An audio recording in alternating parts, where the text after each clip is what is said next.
But anyway, we are finishing up. Well, we got only 2 more chapters left in the compound effect. Yeah, 2 more chapters and a conclusion.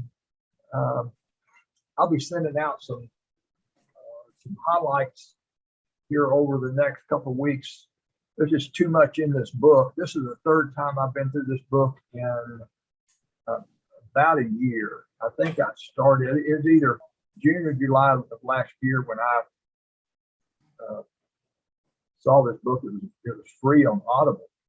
I know who Daren Hardy is, and really engaged in some of his programs. Well, the year-long program I'm in right now is. So it was, anyway, I want to actually start off today. But by the way, Kyle, Casey, what we do here is we let me say this: we don't do a good job just sticking with what the author has to say. We do bring out a lot of our own flavor and some experience that we've had in some of these matters.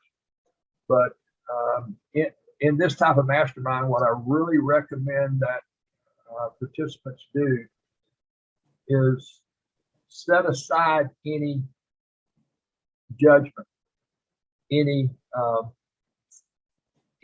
ideas. In other words, somebody says something that the author said and go, no, and you think, well, a lot of times, what I do, I go, nope, I don't agree. We're always agreeing and disagreeing with what people have to say. Well, with that, we never learn. We never learn anything new. We'll just gather information, but what is it? It's a sign of an educated person that can entertain somebody else's ideas without having to own them. And so, and you know, Daren in this book has a lot of stuff I agree with. There's some stuff here that I've had to struggle through and just set aside and go, okay, what if I did agree with him? What would that, how different would that be for me, whether whole or work or play, whatever it might be. I want to go back to the end of chapter 4. Chapter 4, there at the end of it on page 115, he talks about build your bookend mornings and evening routines. Design a predictable, fail-safe, world-class routine for your life.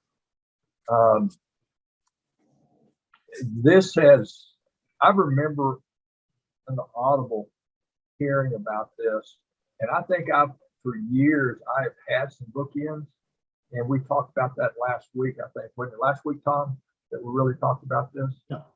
Yeah. And I've realized here in the last week just how important those bookends, the morning and evening routines are.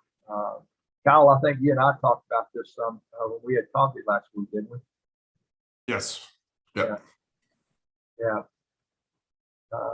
I haven't pulled up what Daren calls a rhythm register. Has anybody pulled that up? The rhythm on your rhythm register, write down a half dozen key behaviors relevant to your new goals. These should be behaviors you want to establish a rhythm with. So I'm going to pull that up. Hey, Paul. Hey.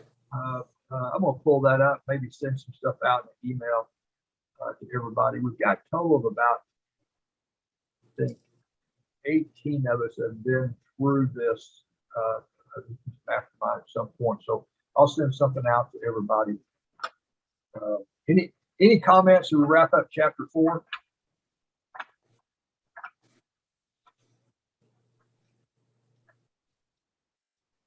Anybody try any bookends? Not yet.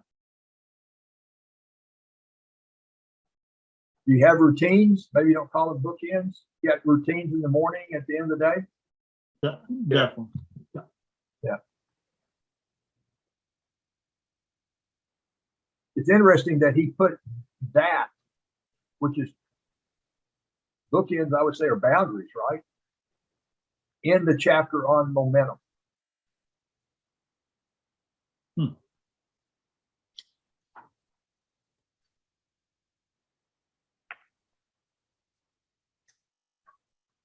Kyle, this is going to be a book that we're going to start going through a little bit with the LO team here by the end of the summer. Yeah, that's great. I'm excited about it. Yeah. So chapter 5, I'm sorry. I was just going to say, when I shared the information with Casey, she said, "Oh my gosh, we've got to read this book," and I couldn't have agreed more. So we're in it with you guys. Yeah, and if you and I think it's still free on Amazon Audible. Yeah, just look that up. Yeah. Yeah. So I like to go to the end of a chapter and kind of read any summary steps.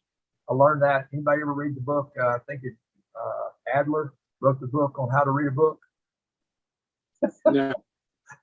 You hadn't read that one, Tom? Come on, dude. I have not read that one. Maybe that will save me a lot of time. Yeah, I remember I heard a man named John Piper talking about that book about 10 years ago, and I had it laying on my desk, and Austin had come in and sat down. We were going over some stuff, and he looked down at that book and got up and walked away. And I thought, I went, what did he just look at? And I'm looking, and I realized anyway.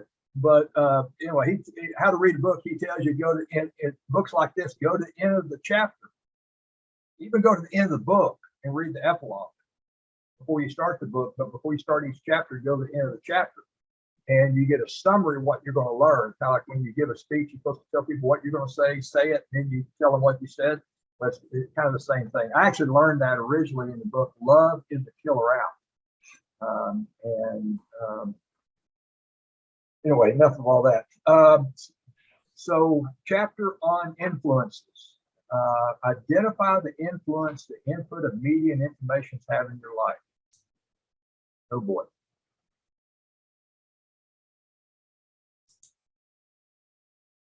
Then 2, evaluate your current associations. Who might you need to further limit your association with? Who you might need to completely disassociate from? Strategize ways you will expand your association. 3, pick a key performance partner. Decide when, how regularly, and what you will hold each other accountable to, and what ideas you will expect the other to bring to each conversation. And 4, want to find a mentor, question mark. So this whole chapter reminded me of,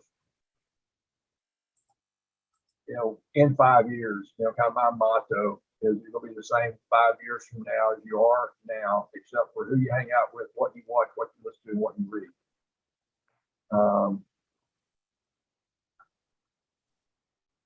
So tell me what you got out of this chapter. What's impacted you? Anybody?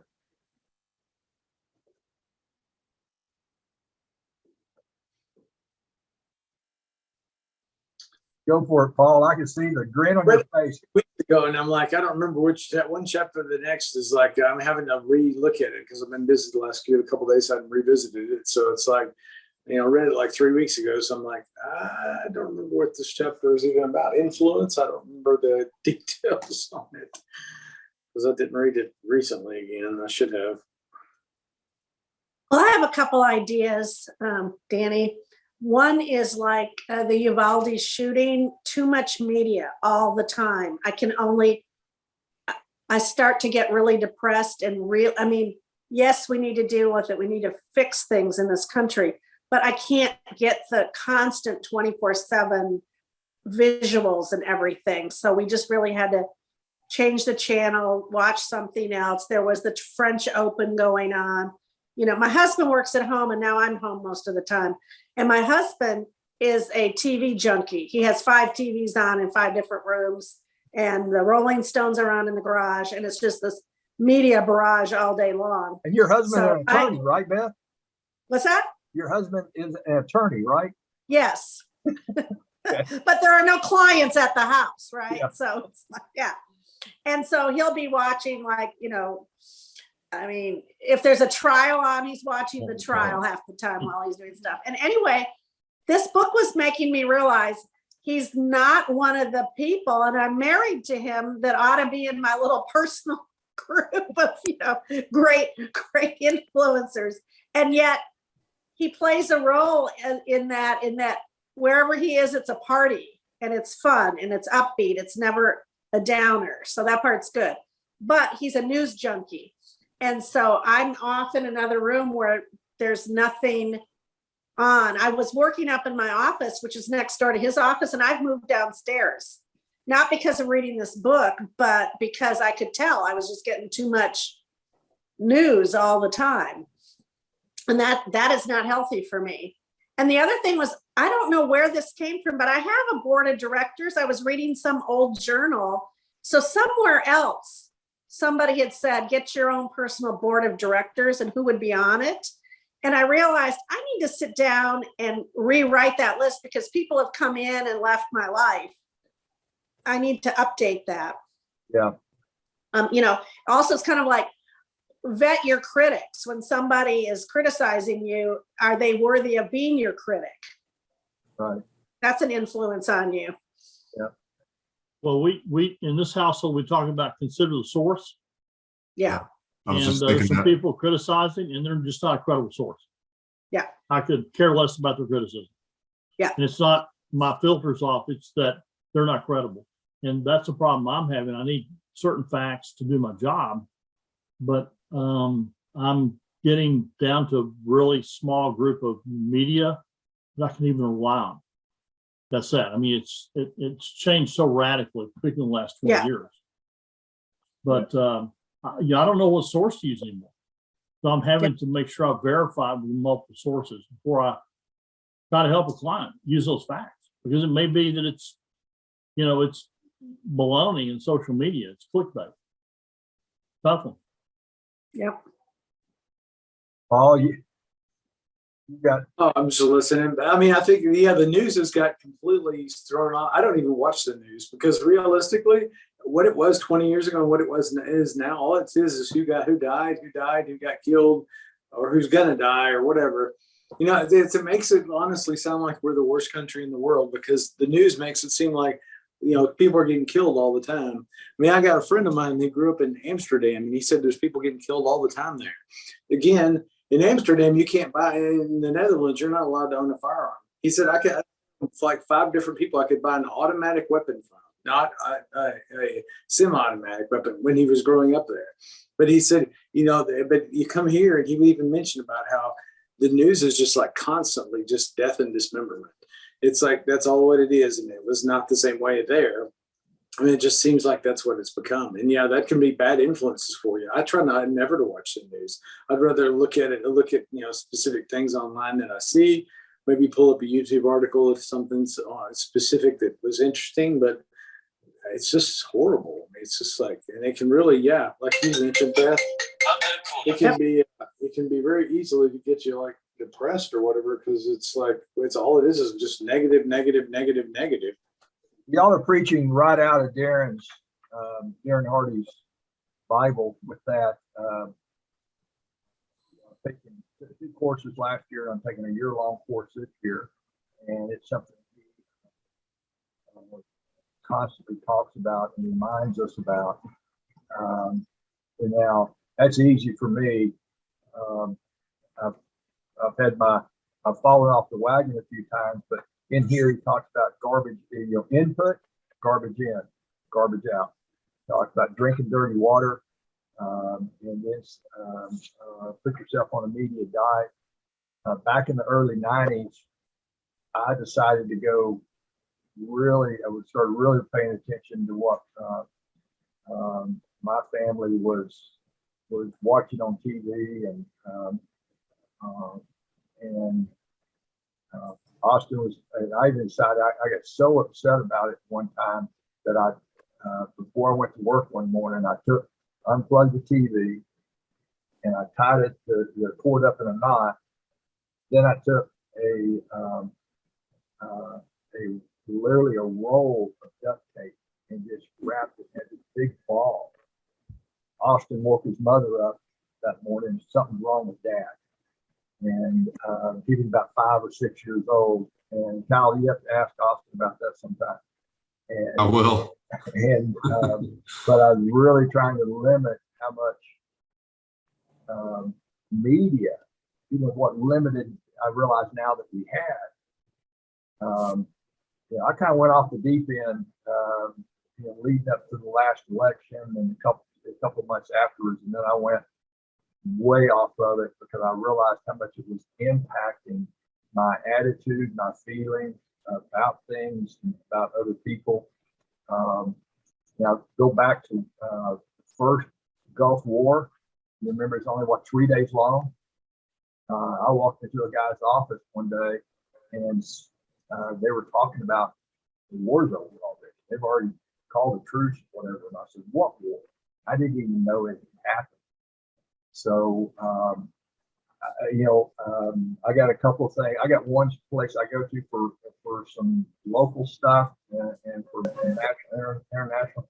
But and Daren says this either in here or in one of the other courses that I've taken from him, that we're just not, he quotes all kinds of psychological data that we're just not, as human beings, we're not meant to know all of this stuff, so immediately. So, I've got a few things highlighted here. Anybody got anything highlighted here about the media diet? How about that flush out? Danny. Yeah. So if you read under garbage in, garbage out, I thought this was interesting. It's important to understand that your brain is not designed to make you happy. Your brain has only one agenda, survival. So it's always watching for signs of lack of attack. Your brain is programmed to seek out the negatives, dwindling resources, destructive weather, potential threats. So guess what? The way you get people to change their minds is you're always attack them, whether it's one side or the other, right? And so your brain is automatically drawn to that negative, this is kind of a new revelation to me. I never thought our brain was programmed to be drawn to the negative. I thought we programmed ourselves to be programmed to something. So that was interesting. And that's all I'm going to say about that. Yeah, no. Hardy, you think that's the whole fight or flight mechanism built in for survival? Yeah. Part of that? Sure. Danger, run. Do something versus just stand there. I don't know. Yeah, when my dog used to go to the dog park, I knew exactly what my fear did when it came to run or get involved. It was automatic for me. When my dog got attacked one time by a Doberman, do you think I ran? No, idiot, dove right into it. I got bit in the arm. I got bit in the hand, and I didn't think twice about it. I didn't even know I was getting bit till I pulled them apart, right? So everybody has that thing built into them. But yeah, I think it has something to do with that, because survival is the key. Mm-hmm. Yeah, you attacked, he says it right there. Your brain is programmed to seek out the negative. Right. Get some examples. Whatever's out to hurt you. Well, it's out. Yeah. You were going to be sad if your dog got hurt, so that's why you jumped into the middle of it. There's a whole thing here around our subconscious, and we've talked about this before. And we've got our sage brain, we've got our monkey brain, and our monkey brain takes over. That's a part of our brain that chases the shiny objects. Many times it's chasing those shiny objects to maintain reality. And our subconsciousness is happy with where we're at, even if it's not serving us well. So you wonder why things like breaking news or bad news or those things attract your attention, because that's your brain in that survival mode, right? I've got to hear breaking news. I've got to make sure I'm okay. So yeah, that's interesting. I've never really thought about it that way, but I will tell you this, it scared me that I jump into things like that. I went, crap, that's not good that I do that. Yeah. Well, right Maybe I here need it to says carry left. maybe I better carry a stick or something else with me next time I do that, right? Yeah. The left to its own devices, he says on page 119, your mind will traffic in the negative, worrisome, and fearful all day and night. Well, I can go into a deep hole. Yeah. We can't change our DNA, but we can change our behavior. We can teach our mind to look beyond lack and attack. How? We can protect and feed our minds. Just thought about again a while ago, Beth, you mentioned what you were talking about. Go back and pull up the book we did last fall, the 15 Invaluable Laws of Growth by John Maxwell. You know, I mean, it was what exactly you said that made me think about something in there. But then again, I started thinking about what John says there. Almost the identical words about we can protect and feed our minds. We can be disciplined and proactive about how we allow it in. Somewhere in the previous chapter here, Daren was talking about how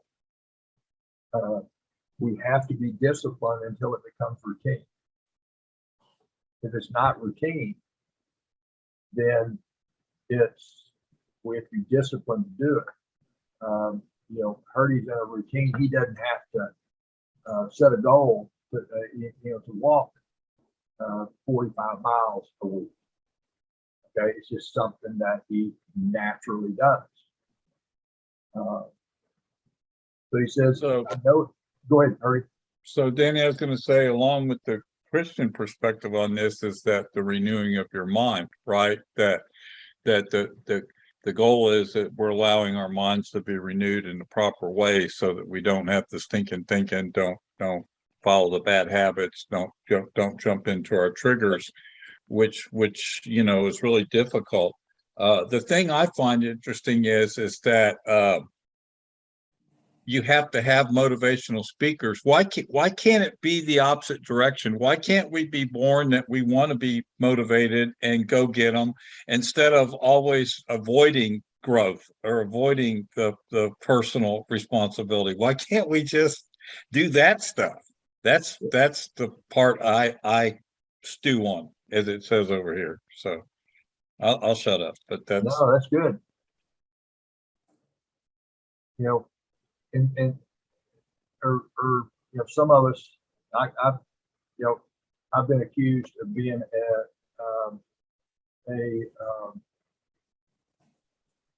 knowledge junkie. A friend of mine, Mark, he has spent tens of thousands of dollars on going to seminars and coaching programs and all of this. But he said, Danny, I got to quit. I won't apply. I just don't apply. And you know who I'm talking about, Hardy. And so what about this don't drink the dirty water. Don't drink dirty water on page 119.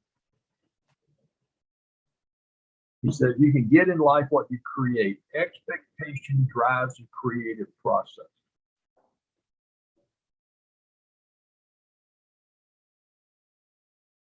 well.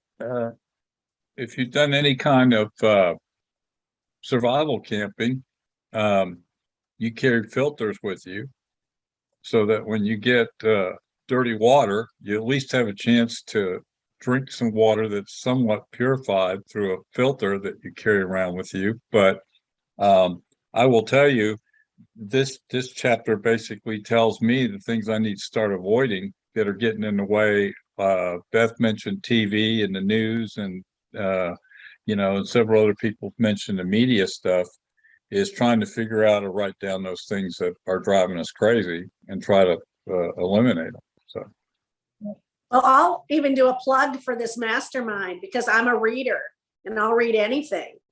And so this is replacing junk reading with healthy vitamin reading. I'll just put it that way,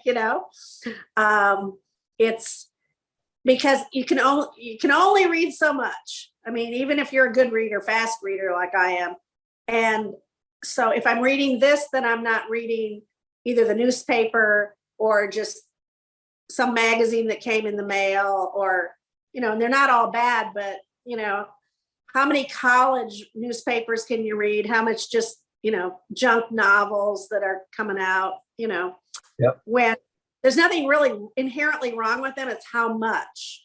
And by joining this group, now I am replacing some of that dirty water with something that's beneficial for my mind. So Very good. commercial. Good thoughts.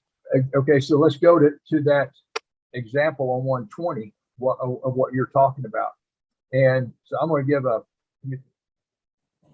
what he's saying. And I've seen Daren do this on a Zoom call where he has a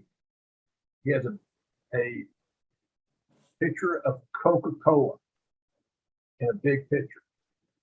Then he has a picture, he has 4 or 5, maybe, I don't know, more than that, pictures of water. And he starts pouring.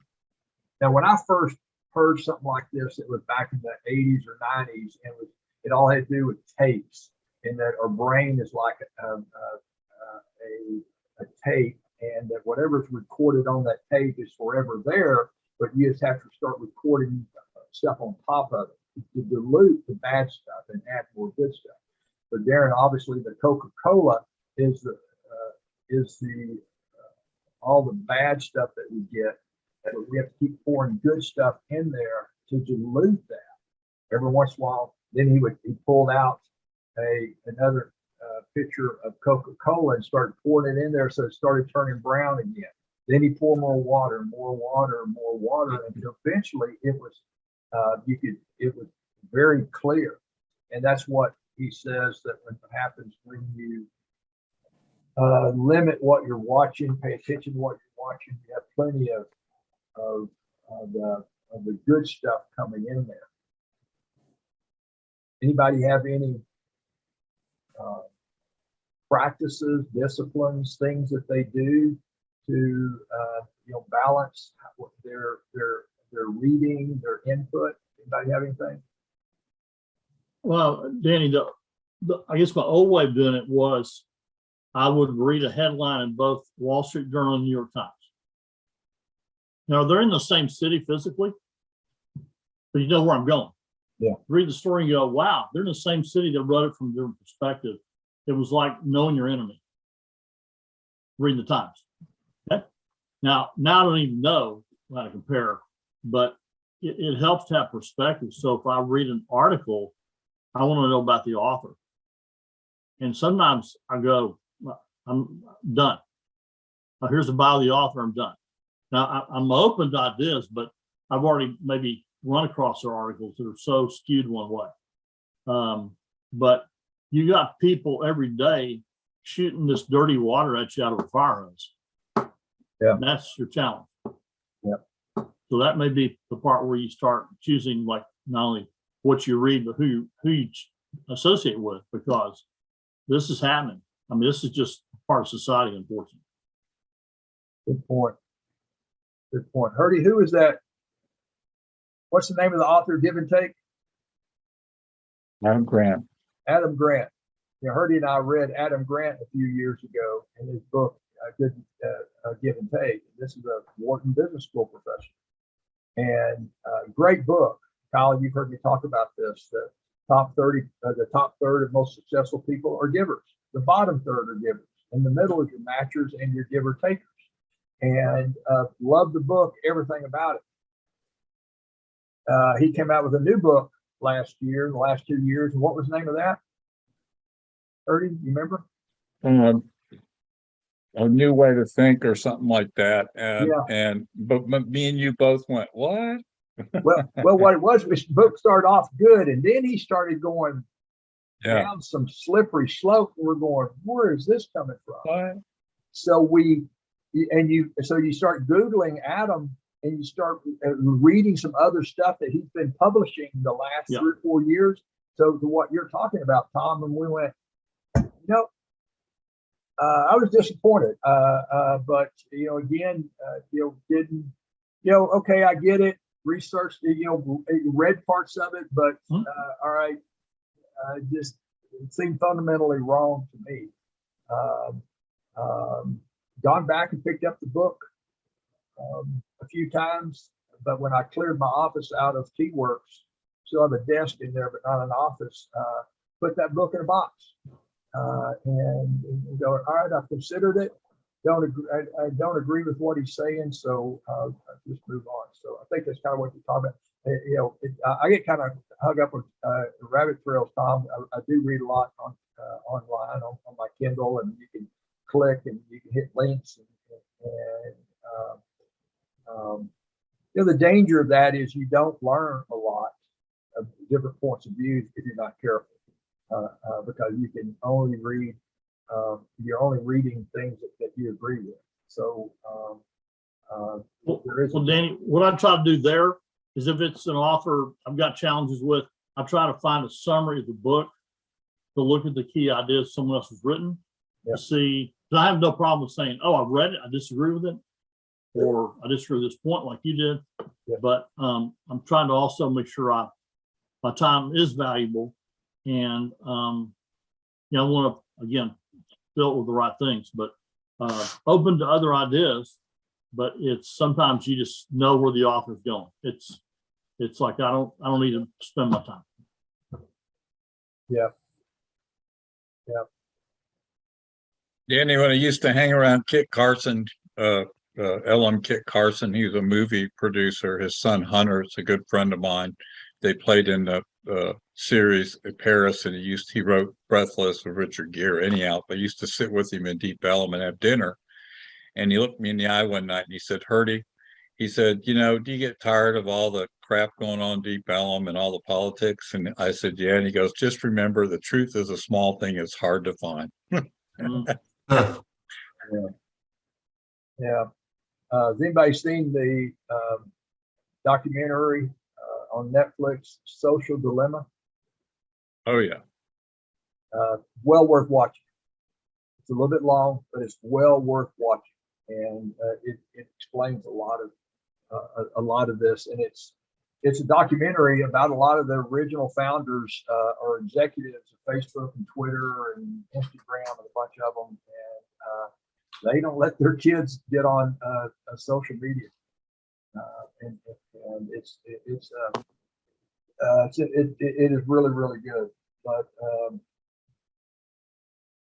anyway, he says here about standing guard.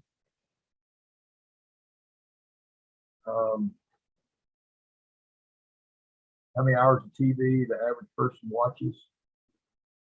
Yeah. Hardy, did you cringe when I sent you something else Saturday or Sunday to binge watch?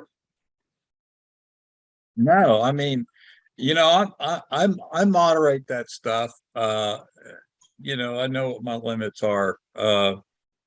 But it is something I'm working on because I love sports and I love baseball. So it's hard for me to stay away from watching College World Series and stuff like that. And then there's certain movies I like to binge watch, and I'm guilty. I'm in the video business, so when I watch this stuff, I'm looking at it from different ways than maybe most people are. I'm looking at angles and cameras and the way they shoot scenes, and so my brain's working opposite from how they get to the storyline.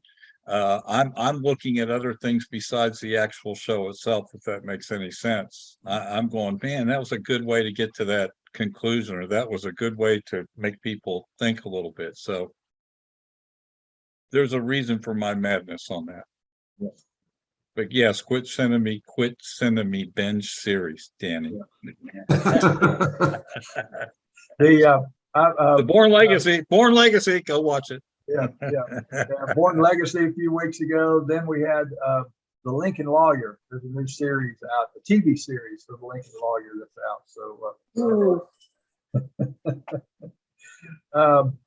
anyway, he talks here about step one, stand guard.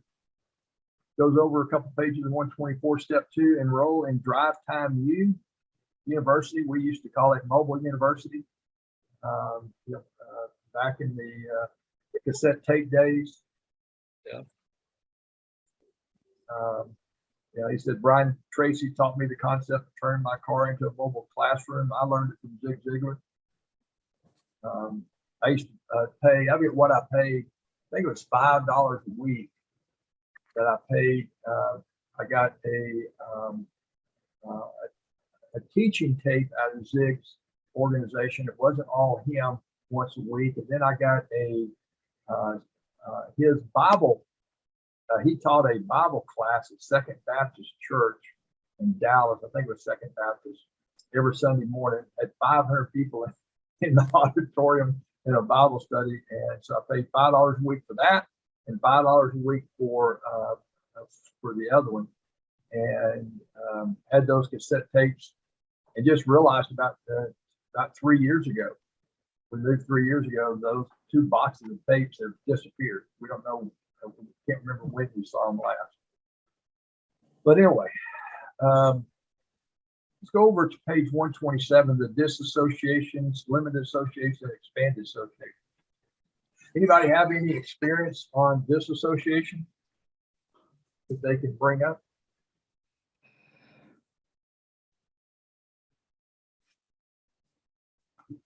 Or even what he says about disassociation.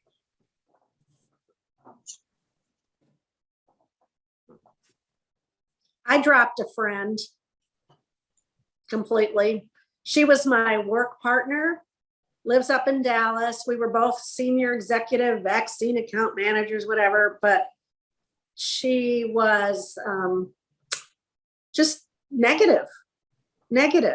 And when I worked with her, it wasn't so bad because we could get focused on the work or whatever. But we spoke every single day for 10 years, 2 or 3 times a day.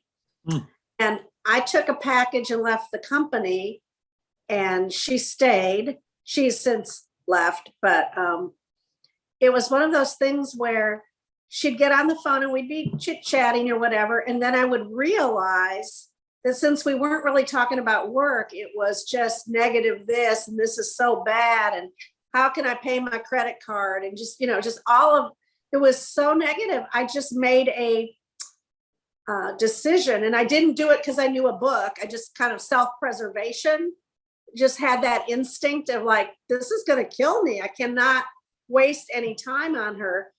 And I didn't tell her, but I just started answering the phone for less time. Oh, I've got to go. I've got this other call coming in. Oh, I've got this. And it just died a natural death.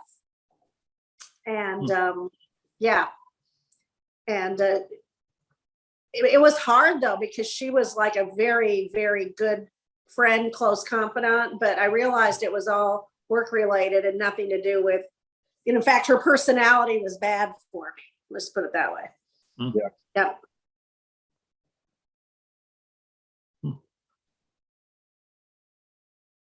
And she was a little bit unethical, just a little, not horrible, but just, somebody who's got a lot of gray areas. Yes, exactly right.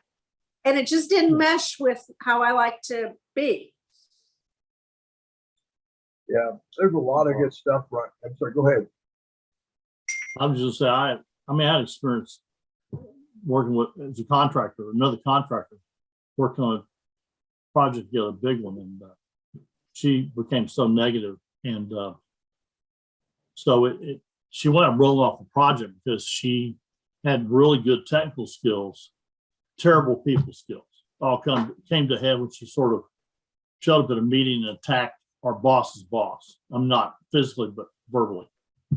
So flash forward like 5 years, I get a call out of the blue. It's her. I'm out of work. I need a reference. I wasn't sure I could give her one. I mean, so I talked. I said, okay, I'll talk to us about, I'm going to tell it straight up. And I told the person I talked to, she has some incredible technical skills. She is horrible with people. So she's a good technician, terrible manager. And so flash forward a month, I got a call, I've been hired. So they listened, okay, but I didn't hedge it because, she just is not good with people. But that was hard to even say I'll talk to them on the phone, because I wasn't going to lie. I wasn't going to say, oh, wow, she's wonderful. But I had to, hone that in. So I hope it worked out for her long term, but I'm sure she had a rough road between those two spots. So, but it's not easy, even when you know. I mean, Beth, even when you know it's right, tell this person like slowly, like wean yourself off or whatever. It's hard. Really hard. Yeah. It was a challenge. Yep. It makes you realize how ingrained people become. That's not your choice. She was a work partner. It wasn't somebody I would have chosen to be best friends with, you know. That was I my also case. realized she was sucking all the good stuff from me because I was always the positive, let's go, we can do it, whatever. And Same here. They just, here we went up together because we work for the same company, but first time I worked with her, when I shook her hand, we sit down and started working. I mean, it's all work. So, I'm that way with my brother. I have a brother that, I love him. And there's certain things we can talk about. And I'm real good on a text stream with him. He lives in Victoria. We can talk, but typically not for more than about 15, 20 minutes, or one of us going to make the other one mad. And heaven forbid if we end up at my mom's up in Arkansas at the same time, kind of like, oh, good. So, Daren here he talks a lot about, he talks about that. And he talks about make sure you're not spending 3 hours with a 3-minute person. And it's not they're necessarily bad. They got people they spend hours together with. And they feed off each other. But and I've heard Daren talk about this extensively. But he said, I'm constantly weeding out people who refuse to grow and live positive. This is on page 128. Growing and change your associations is a lifelong process. Some people might say I'm too rigorous about it, but I'd like to be more so. And I'm watching right now with this business, and I'm okay for 3 minutes to 10 minutes. What's going on with the market? Housing prices have gone up. Maybe they're coming back down a little bit. They're just not escalating as much. Probably rates are going up. But we're careful. On our calls, or we have 2 team calls and then a face-to-face meeting with our team every week. And Kyle's part of the team. We're real cognizant of how much we're talking about the market and that we're not going to ignore it. And there's a lot of people that are failing right now out of business. But it's a great time to be, building your business but you got to be positive about it, and you got to feed off of other positive people and such. So, the expanded associations.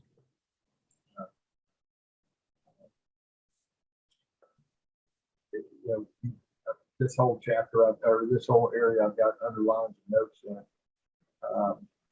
He says, I have spent more than 1,000 hours getting direct instruction from Jim Rohn. 99% of that, and he knew Jim Rohn personally, but 99% of that was through books and audio programs. I'm a John Maxwell certified, coach, and I've got hundreds and hundreds of hours with John, but I have shook his hand twice and have not had any one-to-one time with him, other than at Celebration Church when I was here and preach, and walked up to him afterwards to say hi, and he asked me a couple of questions. By the way, Tom, I walked up just to thank him for his leadership Bible, commentary Bible. Absolutely. Yeah. And I look at John, a lot of these guys that I've spent, now Daren Hardy and a few others that I've really spent a lot of hours with. Some books I read, gotten something out of it. I revisit and I revisit. Those are the books that I read the second, third, fourth time, and then I listen to it.